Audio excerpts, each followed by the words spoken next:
నేర్చుకోండి, లక్షల్లో సంపాదించండి. Quality thought Madhapur, Ameerpet, USA. ఎందుకని డూప్లికేట్ ఓటర్లుగా ఉన్నారు, లేకపోతే వాళ్ళ పేరు మరోసారి ఓటర్ లిస్ట్లో కనిపిస్తోంది, లేకపోతే వాళ్ళంతా మిస్ అయిపోయారా? పక్కనున్న బూత్ లెవెల్ మీరు ఎక్కడ ఓటేస్తారో అక్కడికి వెళ్ళండి. ఒక బూత్ ఆఫీసర్ కూర్చొని ఉంటాడు. మిమ్మల్ని కొన్ని ప్రశ్నలు అడుగుతారు. మీరు ఎందుకు తప్పు పేర్లు ఇచ్చారు? ఇక్కడ మ్యాపింగ్ అబ్సల్యూట్ జరుగుతుంది. అప్పుడు కమ్యూనిస్ట్ వాళ్ళు చేశారు, ఇప్పుడు మమతా బెనర్జీ చేస్తుంది. ఏంటి? దొంగ ఆధార్ కార్డు, అప్పుడు ఆధార్ లేకుండే దొంగ రేషన్ కార్డులు తయారు చేయడం, దొంగ బర్త్ సర్టిఫికేట్ తయారు చేయడం, టెన్షన్ మొదలైంది. మమతా బెనర్జీ ఏమో మీ కిచెన్లో ఉన్న ఎక్విప్మెంట్ అంతా రెడీ చేసుకోండి, పనిముట్లన్నింటినీ వాడండి అంటే ఆమె. దెన్ వాట్ అబౌట్ లాంగ్ రన్లో ఎఫెక్ట్ పడుతుంది, థ్రెట్ అవుతారు, లేకుంటే సెక్యూరిటీకి ప్రాబ్లం అవుతుంది, ఇవన్నీ ఉన్నాయి కదా. దాని గురించి ఎందుకు ఆలోచించట్లేవు రాష్ట్రాలు? మరి మీరు ఎందుకు ఎంకరేజ్ చేస్తున్నారు అంటే మీకు అది ఒక ఓట్ బ్యాంక్ పాలిటిక్స్. ఇప్పుడు యూపీలో. నమస్తే, నేను Kavitha. Welcome to I dream news and నిజాలు.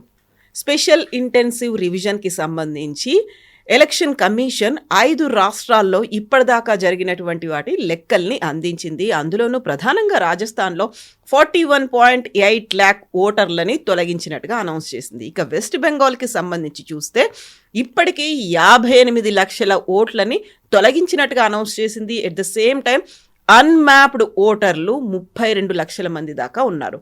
ఓవరాల్గా వెస్ట్ బెంగాల్కి సంబంధించి ఈ లెక్క 1.2 crore ఓటర్ల దాకా ఉండేట్టుగా ఇప్పుడు ఒక ఫిగర్ అనేది అయితే కనిపిస్తోంది.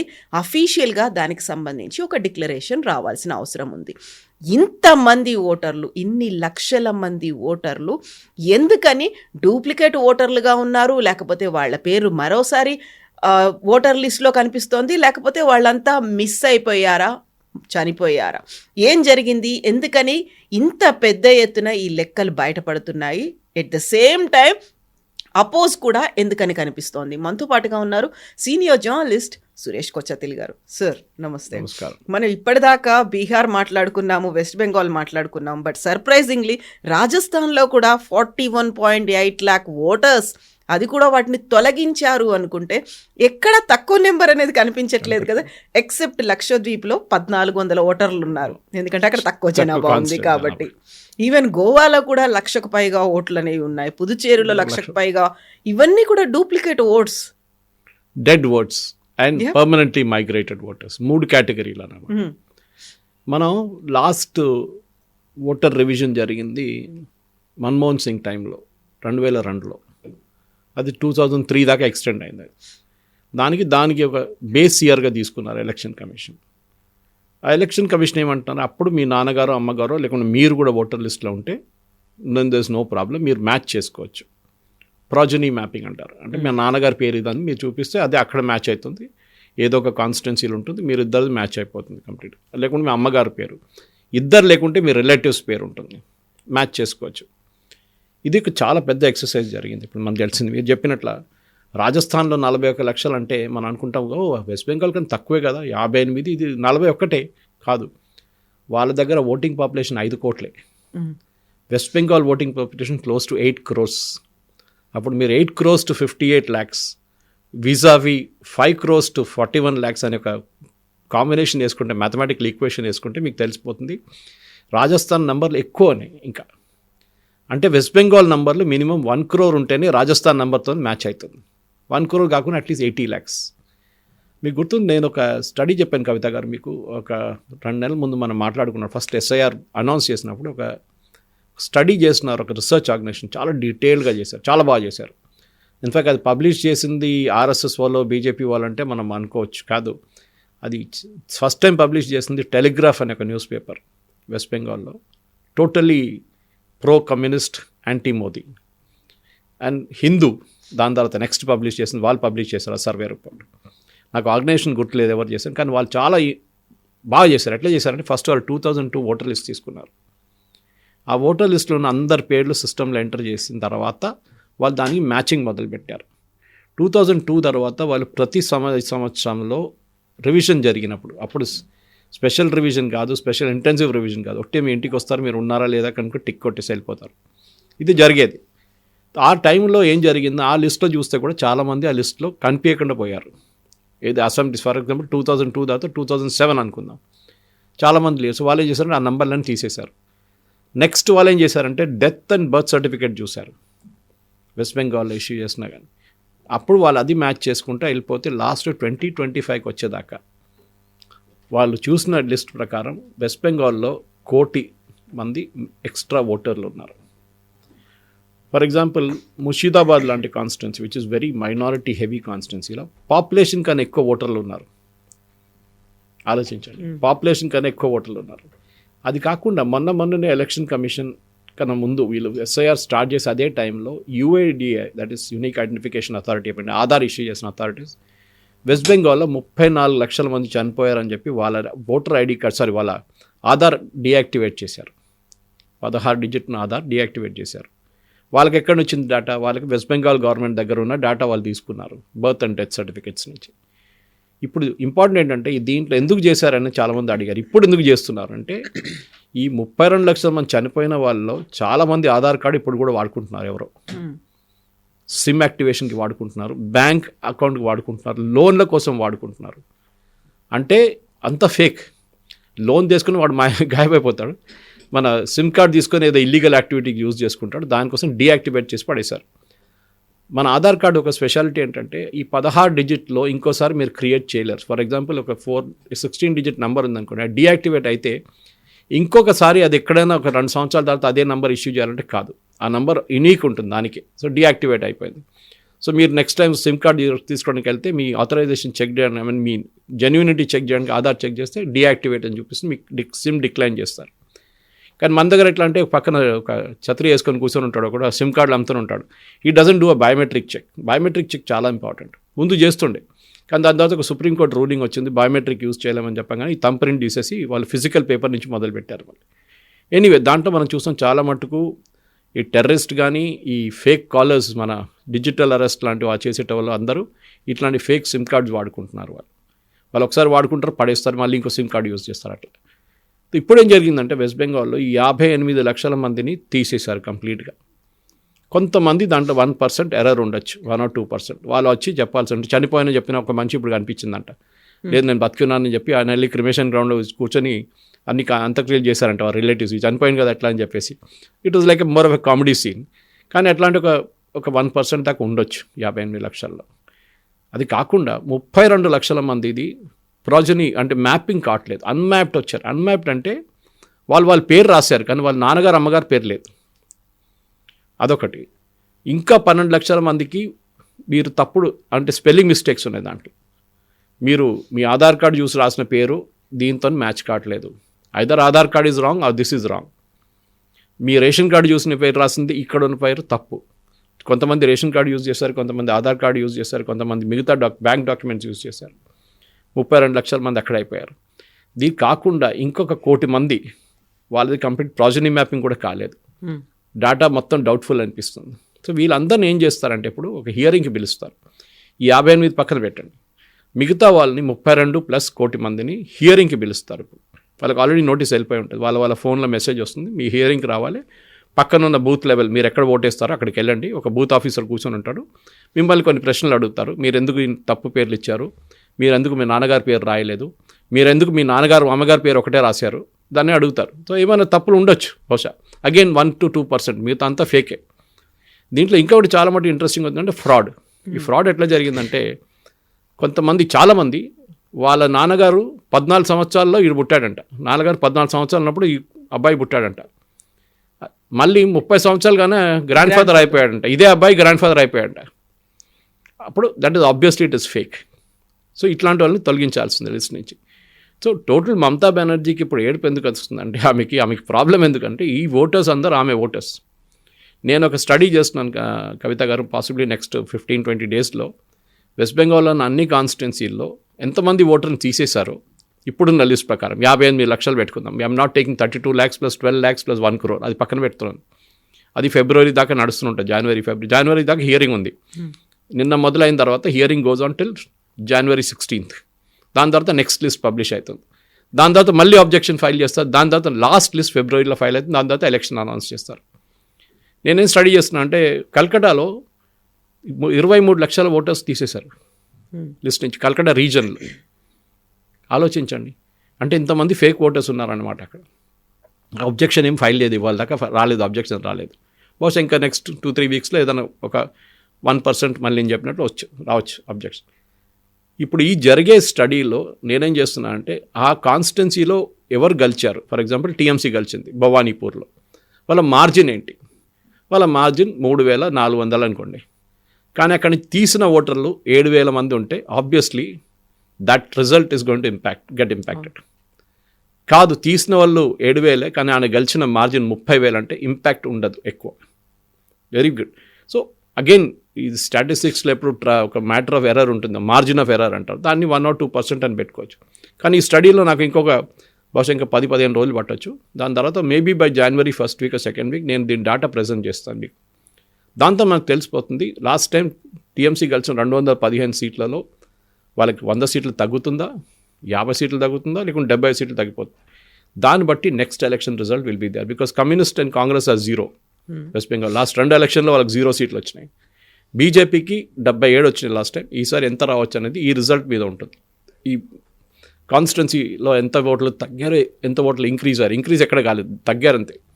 కానీ దీని అన్నిటికంటే సర్ప్రైజింగ్ ఏంటంటే కవిత గారు, ఈ మైనారిటీ డామినేటెడ్ కాన్స్టిట్యున్సీ మిద్నాపూర్ కానీ, మాల్డా కానీ, 24 పర్గనాస్ కానీ, ఇక్కడ మ్యాపింగ్ అబ్సల్యూట్ జరుగుతుంది. 1%, 2% కూడా రాంగ్ రావట్లేదు. ఎందుకో డౌట్ వస్తుంది. సో నిన్ననే ఎలక్షన్ కమిషన్ దీని గురించి ఒక చిన్న ఎంక్వైరీ మొదలుపెట్టారు. డార్జిలింగ్ లాంటి ప్లేస్లో 6% ఉంది. అక్కడ ఇంతమంది దూరం అక్కడికి బంగ్లాదేశ్ నుంచి, అక్కడ మోస్ట్లీ నేపాల్ వైపు నుంచి వస్తారు. అక్కడ వీళ్ళెవరు ఎట్లా అచీవ్ అయ్యారు ఇట్లా అంటే ఆబ్వియస్లీ ఇది 30 సంవత్సరాల ముందు నుంచే వీళ్ళు ఈ బిజినెస్ మొదలు పెట్టారు. అప్పుడు కమ్యూనిస్ట్ వాళ్ళు చేశారు, ఇప్పుడు మమతా బెనర్జీ చేస్తుంది. ఏంటి, దొంగ ఆధార్ కార్డు, అప్పుడు ఆధార్ లేకుండే, దొంగ రేషన్ కార్డులు తయారు చేయడం, దొంగ బర్త్ సర్టిఫికేట్ తయారు చేయడం, అన్నీ వాట్ ఎవర్ ఇల్లీగల్ వాళ్ళు చేశారు పనులన్నీ. ఇది now we have to go back and trace. కానీ 30 సంవత్సరాల ముందు తీసుకున్న ఒక SSC సర్టిఫికేట్ మీరు ఇప్పుడు వెళ్ళి దాన్ని అథెంటిసిటీ డిటర్మైన్ చేయలేరు, చాలా కష్టం. ఆ స్కూల్ ఉందో లేదో అది కూడా తెలియదు, వాళ్ళు ఎప్పుడు ఇష్యూ చేసేది, బర్త్ సర్టిఫికేట్ ఇష్యూ చేస్తారు, హాస్పిటల్ ఉందో లేదో తెలియదు, ఆ హాస్పిటల్ రికార్డులో ఇలా పేరు ఉందో లేదో తెలియదు. వాళ్ళు అంటారు 30 సంవత్సరాల ముందు రికార్డు మా దగ్గర లేదు, మేమంతా ఎప్పుడో పడేసినాం, కంప్యూటరైజేషన్ చేయలేదు. ఇప్పుడే జరిగింది కదా కంప్యూటరైజేషన్, లాస్ట్ 20 years 15 yearsలో, అప్పుడు జరగలేదు. బహుశా SIR తర్వాత కూడా ఒక ఎక్సర్సైజ్ జరగాల్సి వస్తుంది వెస్ట్ బెంగాల్లో. ఎందుకంటే ఈ బంగ్లాదేశ్ వైపు నుంచి వచ్చిన వాళ్ళు, ఫర్ ఇంట్రెస్టింగ్ ఒక ఫ్యామిలీ కేసు నేను చదివాను నిన్న టైమ్స్ ఆఫ్ ఇండియాలో. వాళ్ళు 3 ఉన్నారు, husband, wife and 1 kid, grown up son. వాళ్ళు అస్సాం లిస్ట్లో NRC నడుస్తుంది అక్కడ, నేషనల్ రిజిస్టర్, దాంట్లో వాళ్ళని నాన్ సిటిజన్స్గా డిటర్మైన్ చేశారు. వాళ్ళు వచ్చి వెస్ట్ బెంగాల్లో సెటిల్ అయిపోయి ఇక్కడ సిటిజన్షిప్ దొరికింది వాళ్ళకి. అంటే ఇక్కడ Aadhaar card, voter ID card, ration card అన్నీ తయారు చేసుకున్నారు వాళ్ళు. కానీ అస్సాంలో పట్టుకున్నారు వాళ్ళని. కానీ అస్సాం NRC అనేది డిఫరెంట్ ప్రాసెస్, అది అక్కడ చాలా స్ట్రిక్ట్ ఉంటుంది. అది వాళ్ళ అక్కడ స్ట్రిక్ట్ ఉండాలని తెలిసినప్పుడు వాళ్ళు అక్కడి నుంచి పారిపోయి వెస్ట్ బెంగాల్కి వచ్చేసరికి ఇక్కడ వచ్చి సిటిజన్షిప్ తీసుకున్నారు. కానీ అక్కడ they been shown as non citizens. Now they will have to answer the question. మీరు ఇక్కడి నుంచి కొత్త డాక్యుమెంట్స్ తీసుకున్నారు, అది ఆఫ్ కోర్స్ బ్యాక్ డేట్ చేసి చూపిస్తారు, మీరు 1960sలో పుట్టారు, 1970లో పుట్టారు అని చెప్పేసి. It is going to be a needle in a hair stock అంటాం మన ఇంగ్లీష్లో. చాలా ఏం చెప్తారు, చాలా టఫ్ వర్క్ ఇది. సో ఎలక్షన్ కమిషన్ ఏం చేశారంటే, ఇది వెస్ట్ బెంగాల్ గవర్నమెంట్ దీన్ని మ్యానిపులేట్ చేస్తారని చెప్పి వాళ్ళు 2 పనులు చేస్తారు. ఒకటి సుప్రీంకోర్టుకి వెళ్ళి చెప్పారు, మా BLOని వీళ్ళందరూ కలిసి TMC వాళ్ళు కలిసి ధమ్కీ ఇస్తున్నారు, వాళ్ళు తిడుతున్నారు, వాళ్ళ మీద చాలా ప్రెషర్ పెడుతున్నారు, ఇల్లీగల్గా ఇంక్లూడ్ చేసి. సుప్రీంకోర్టు ఏం చెప్పారంటే సెక్యూరిటీ ప్రొవైడ్ చేయమన్నారు. You ask the state government to provide security, వాళ్ళు ఇవ్వకపోతే CRPFని పెట్టండి అని చెప్పారు, CRPF CISFని. అదొకటి. రెండవది ఎలక్షన్ కమిషన్ ఏం చేశారంటే అబ్జర్వర్స్ పెట్టారు. ఇప్పుడు మన ఎలక్షన్ టైంలో మీరు చూస్తుంటారు, ఎక్స్టర్నల్ అబ్జర్వర్స్ వస్తారు. ఆంధ్ర నుంచి ఒక ఆయన్ని బీహార్ పంపిస్తారు, ఓకే, తమిళనాడు నుంచి ఒక ఆయనకి అస్సాం పంపిస్తారు. అంటే వాళ్ళకి కనెక్షనే ఉండదు, కాడర్ కనెక్షన్ ఉండదు. సో అట్లాంటి ప్రతి అసెంబ్లీ సెగ్మెంట్కి ఒక అబ్జర్వర్ పెట్టారు. ఇప్పుడు ఈ SIR ప్రాసెస్ టైంలో బయట నుంచి వచ్చిన IAS ఆఫీసర్లు, వాళ్ళ మీద చాలా ప్రెషర్ ఉంది. ఇప్పుడు వాళ్ళు బూత్ లెవెల్ ఆఫీసర్స్ మీద, వాళ్ళ డిస్ట్రిక్ట్ కలెక్టర్ మీద ఇంకా ప్రెషర్ పెడుతున్నారు. ఏదైనా చిన్న తప్పు కనిపిస్తే, లేకుంటే ఫేక్ ఐడెంటిఫికేషన్, ఫేక్ ఓటర్ని యాడ్ చేస్తే అందరికీ నోటీస్ ఇష్యూ చేస్తారు. So you have to be very careful from now on. ఇప్పటి నుంచి హియరింగ్ మొదలైనప్పుడు టెన్షన్ మొదలైంది. మమతా బెనర్జీ ఏమో మీ కిచెన్లో ఉన్న ఎక్విప్మెంట్ అంతా రెడీ చేసుకోండి, పనిముట్లన్నింటినీ వాడండి అంటే ఆమె షీఈస్ కాలింగ్ ఫర్ వైలెన్స్. ఆమెకు తెలిసిపోయింది ఇప్పుడు ఆమె చేతి నుంచి బయటికి వెళ్ళిపోయింది అదంతా. ఆమె ఏం చేయలేదు, చేయకపోవచ్చు కూడా. ఆమెమో మా పార్టీ వాళ్ళు బూత్లు పెడుతున్నారు, మా పార్టీ వాళ్ళు హెల్ప్ డెస్క్ పెడుతున్నారు, మిమ్మల్ని ఎన్రోల్ చేస్తారంటే ఎన్రోల్ ముందే కావచ్చు. ఎన్రోల్ ఎందుకు చేయలేదంటే they have not been able to get the documents. Enrol ఏం చేస్తారంటే ఫేక్ డాక్యుమెంట్స్ తయారు చేస్తారు. అది ఈజీగా పట్టుకోవచ్చు. ఇప్పుడున్న కండిషన్లో మీరు ఆధార్లో సబ్మిట్ చేసిన ఏం డాక్యుమెంట్ సబ్మిట్ చేస్తారో ఆధార్ వాళ్ళ దగ్గర ఉంటుంది. అది యూనిక్ ఐడెంటిఫికేషన్ అథారిటీ దగ్గర ఆ డాక్యుమెంట్ ఉంటుంది ఏం సబ్మిట్ చేస్తారో. మీరు ఒక ఎస్ఎస్సీ సర్టిఫికేట్ అప్పుడు సబ్మిట్ చేశారు, ఇంకో కొత్త ఎస్ఎస్సీ సర్టిఫికేట్ ఇప్పుడు తీసుకెళ్తే మిమ్మల్ని పట్టుకుంటారు 100%. ఎందుకంటే వెస్ట్ బెంగాల్లో ఇది పెద్ద ఒక ఫ్యాక్టరీ. ఇప్పుడు కాదు, కమ్యూనిస్ట్ టైం నుంచే 30 సంవత్సరాల ముందు నుంచే అక్కడ దొంగ సర్టిఫికేట్లు తయారు చేయడము, అన్ని టైప్ ఆఫ్ సర్టిఫికేట్ తయారు చేసిస్తారు. మీకు ఏం కావాలంటే డబ్బులు ఇస్తే, ఇప్పుడు ఆధార్ కార్డు మొదలై 2,500 3,000 ఇస్తే మీకు ఆధార్ కార్డు తయారు చేసిస్తారు. So that is why citizenship Aadhaar is not a citizenship document అని సుప్రీంకోర్టు కూడా జడ్జ్మెంట్ ఇచ్చారు. ఎందుకంటే it is only an identification proof. It tells you Suresh Kochatla ఈ సురేష్ కోచాట్ల అంతే. ఆధార్కి ఇంకేం లేదు, మీ అడ్రస్తో సంబంధం లేదు, మీ ఏజ్తో సంబంధం లేదు, ఏం లేదు. You are only the person. So citizenship కాదు, ఆధార్ సిటిజన్షిప్ డాక్యుమెంట్ కాదు. మిగతా డాక్యుమెంట్స్ ప్రూవ్ చేసుకోవచ్చు. ఒకటి మీరు పుట్టిన బర్త్ సర్టిఫికేట్, కానీ ఆ టైంలో 1960s 70sలో ఉన్న బర్త్ సర్టిఫికేట్స్ ఎక్కువ రావు ఆ టైంలో హాస్పిటల్స్ నుంచి. ఇప్పుడు మనకు జిహెచ్ఎంసీ నుంచి తీసుకోవాల్సి వస్తుంది మనకి. అది కాకుండా 10th class certificate, passport, these are all documents మీరు ప్రూవ్ చేసుకోవచ్చు that you are a citizen of India అని. ఇప్పుడు జరుగుతున్న ఛాలెంజ్ ఏంటంటే వెస్ట్ బెంగాల్లో ఇది మీరు అడగొచ్చు, రాజస్థాన్లో 41 లక్షల మంది ఎవరు? ఎగ్జాక్ట్లీ.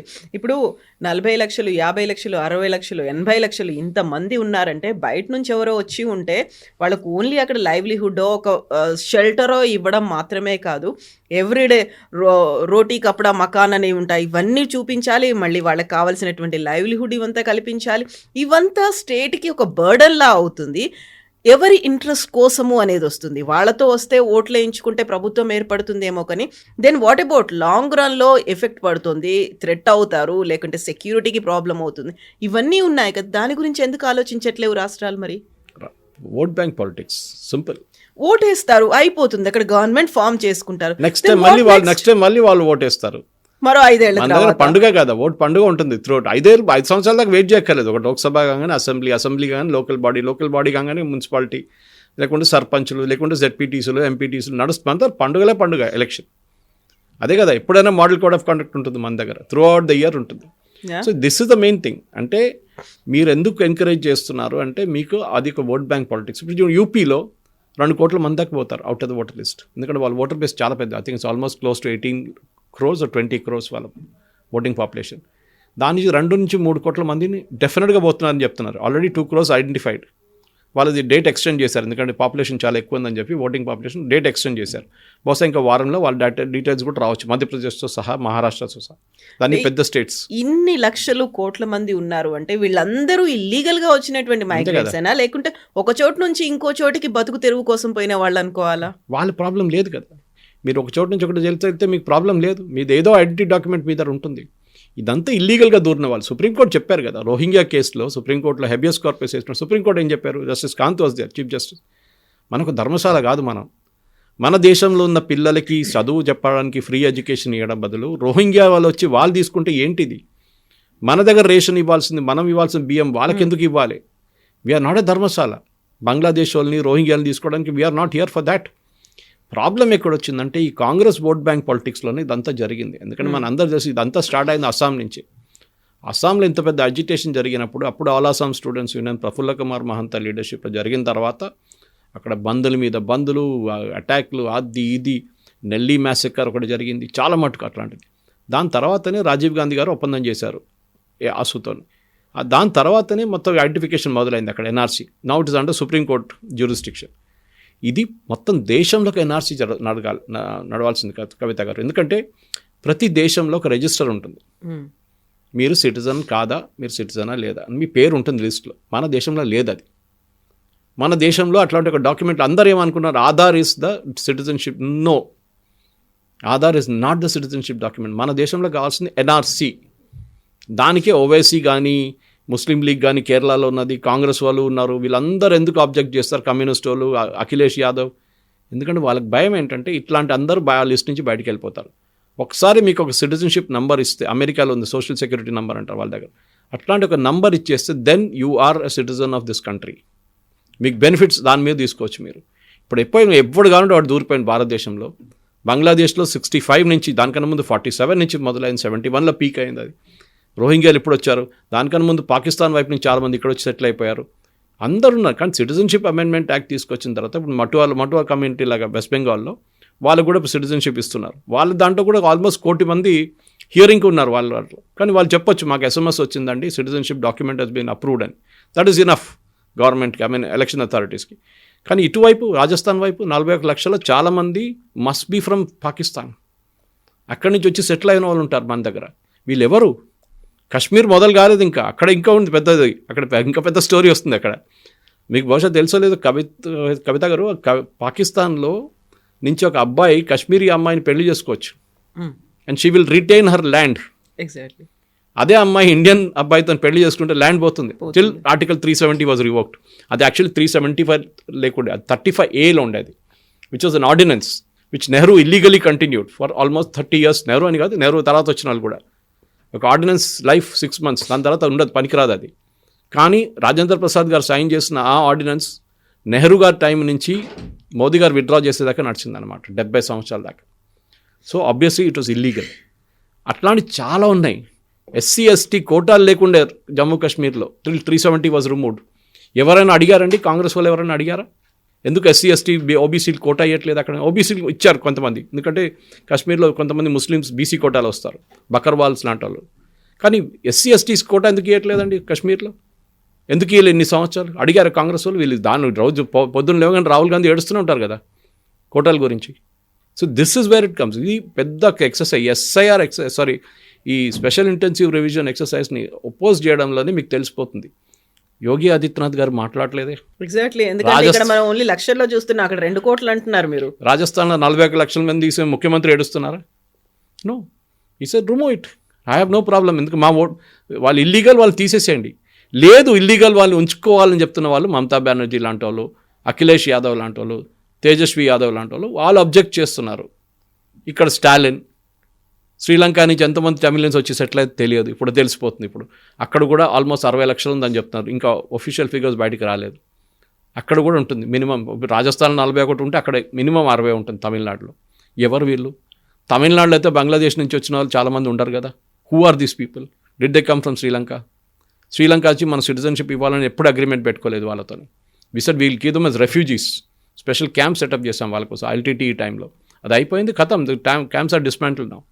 కానీ మళ్ళీ తెలంగాణ, ఆంధ్రప్రదేశ్ ఇప్పుడు వస్తుంది, వెయిట్ చేయండి. ఇక్కడ కూడా ఉంటుంది. ఇక్కడ రోహింగ్యా క్యాంపులు ఉన్న రోహింగ్యా ఫుట్బాల్ టీం ఉంది ఇక్కడ, వాళ్ళకి యూట్యూబ్ ఛానల్ ఉంది ఒకటి.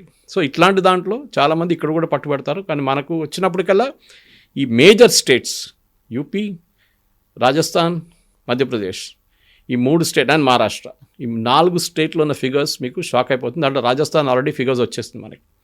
ఈ 3 స్టేట్లు చూడండి, మినిమం యూపీ అయితే 2 కోట్ల మంది కన్నా ఎక్కువ ఉంటారు. 2,50,00,000 మంది దాకా లిస్ట్ నుంచి బయటికి వెళ్ళిపోతారు. భారతదేశంలో 100 కోట్ల ఓట్లు అని చెప్పుకున్నాం మనం ఒక సంవత్సరం ముందు. 100 కోట్లు లేరు. అప్పుడే నేను చెప్పాను 88 crores ఉంటుంది, 86 to 88 crores. మిగతా అంతా 12 crores fake, dead, missing, that is ఈ అడ్రస్లో మీరు లేరు, that is permanently migrated or duplicate voters.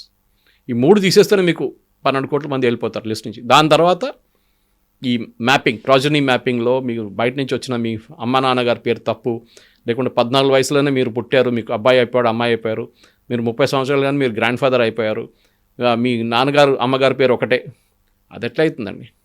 ఇదన్నీ ఇక్కడ తీయాల్సి వస్తుంది, బయటకు వస్తుంది. We never created a proper documentation till now. అది ఇప్పుడు జరుగుతుంది. సో మామూలుగా ట్రెమార్సే కాదు, ఎర్త్క్వేక్ రాబోతోంది. ఇంకా చూస్తున్నాను తమాషా, అవి పిక్చర్ అవి బాకీ హై అవి. Yes, sir. Thank you so much. Thank you. Thank you.